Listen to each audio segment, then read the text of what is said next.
We're sitting here with LeRoy St.Germaine, publisher of Your Ward News. How you doing today, LeRoy? I'm doing good. Now, you've been a publisher of Your Ward News for some years now.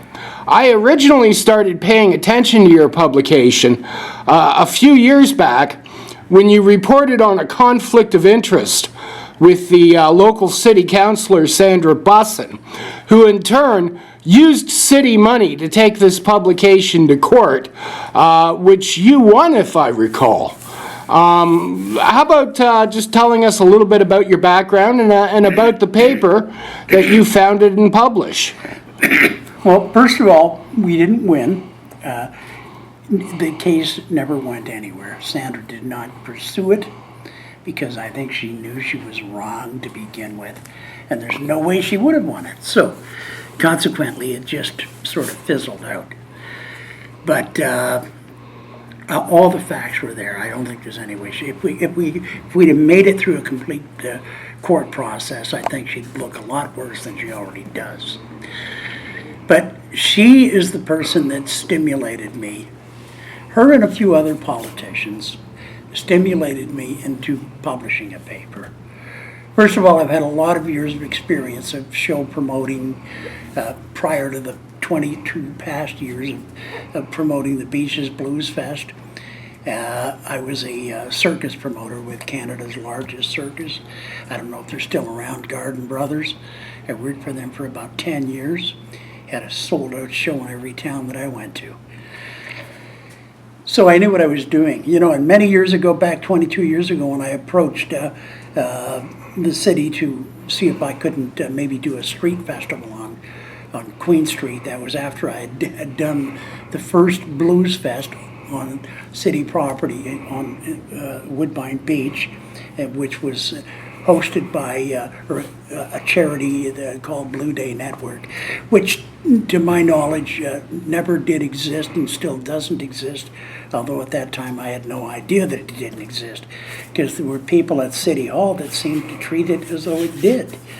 The second year, the lady behind that group was in jail for something or other and couldn't proceed with it, so I thought, you know, that was a lot of fun putting on that event.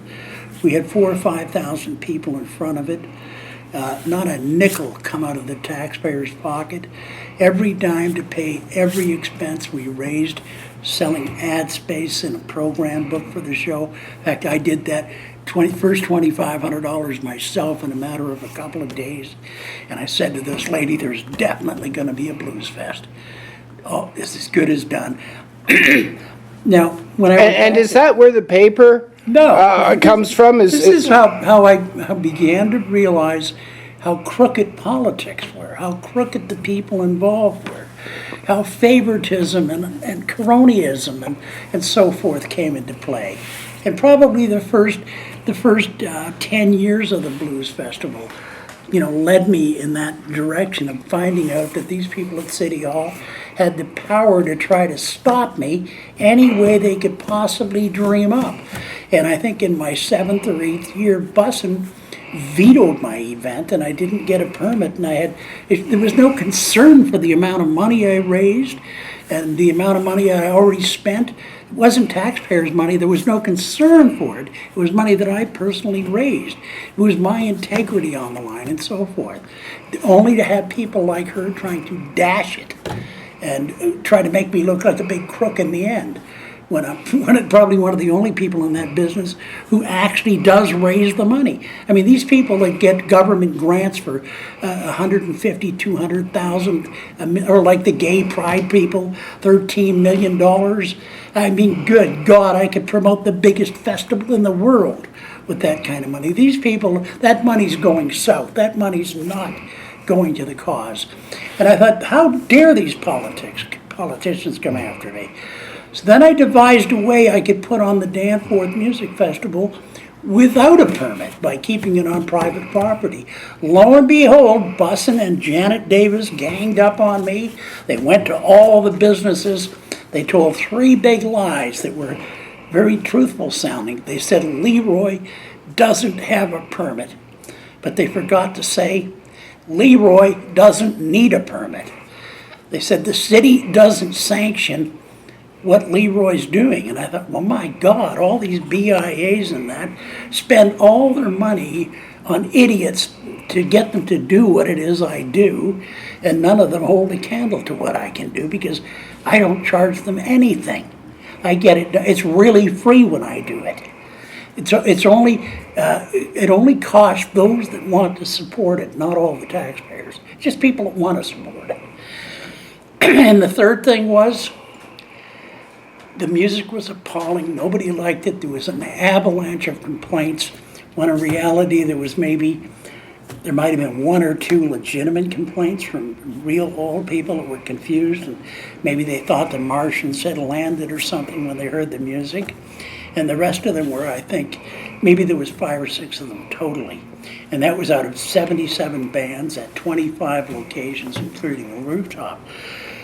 But the next year, for the next 2 years, we had to keep it off the street because they pretty much threatened that they would seize the equipment of the musicians, and they would charge people. They would even include the shopkeepers, any shopkeepers that would allow me the use of their hydro or anything. If they could, they threatened them, told them they could be charged.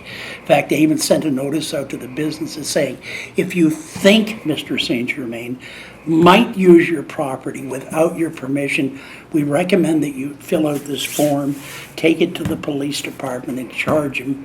So in other words, your music festival was targeted by certain left-wing politicians at City Hall. Yeah, absolutely. And that's where the paper came from? Yeah. See, I began to view their thing as Marxism. You're going to give the public only what you want to give them. And I don't appreciate you treating me that way. I mean, it's like what I'm doing comes from the heart, not out of somebody's pocket. My blood, my sweat, my tears, they're mine, and I put them out as a gift to my community, only to be confronted with these thugs. And just because they're females, it does not mean they're not thugs. Consequently, it's like I started my newspaper, and then a few people that had some real know-how in the community approached me and said, here's some dynamite to hit her with. Check this stuff out, check that out. So I did, and it turned out it was all heading in the right direction. And there was even people in the community that fired me a few dollars. I don't even know who they are to this day. But they said, here, you're going to need money for the lawyer and that, boom, boom, boom. So I was able to pay the lawyers involved and everything with other people's money. And then I said, hey, I can sell advertising for a program for a show. I had already put out a paper prior to that called Beaches, Beefs, and Bouquets, which, of course, the name of it tells you that was my first swing at them. And it was kind of a sloppy-looking paper, the first one I put out. But, hey, it got the point across. I think I personally wrote a little story about the garbage man not taking my garbage pail because it weighed over 44 pounds or something. And I thought, God, I'm like in my 60s. I got to march that pail up a flight of stairs and that. Here, this 40-year-old guy who looks like he's in good shape can't walk it over to the truck and pick it up maybe a foot off the ground and dump it. And he probably gets $50 an hour, and it made me think back to when I was a kid and I was a garbage man for one summer, and I got like $1.25 an hour, and I never would complain about picking up anything. But anyway, well, and the paper is still going strong. As a matter of fact, your ward news is more controversial than ever. Yeah. You've sort of stepped back from the editorial process, but remained publisher of this paper. Right. And as I said, it's still very controversial. What are your thoughts on how the paper is going currently? I think it's great. And do you have any plans in the future? Do you plan to continue as publisher of the paper? And are you still promoting the Beaches Blues Festival? Well, you know what? I still put on blues shows, and I have something planned for October, but I don't want to discuss it right now because I don't want the left-wingers out there to pick up on it, although they're probably scrutinizing me as we speak.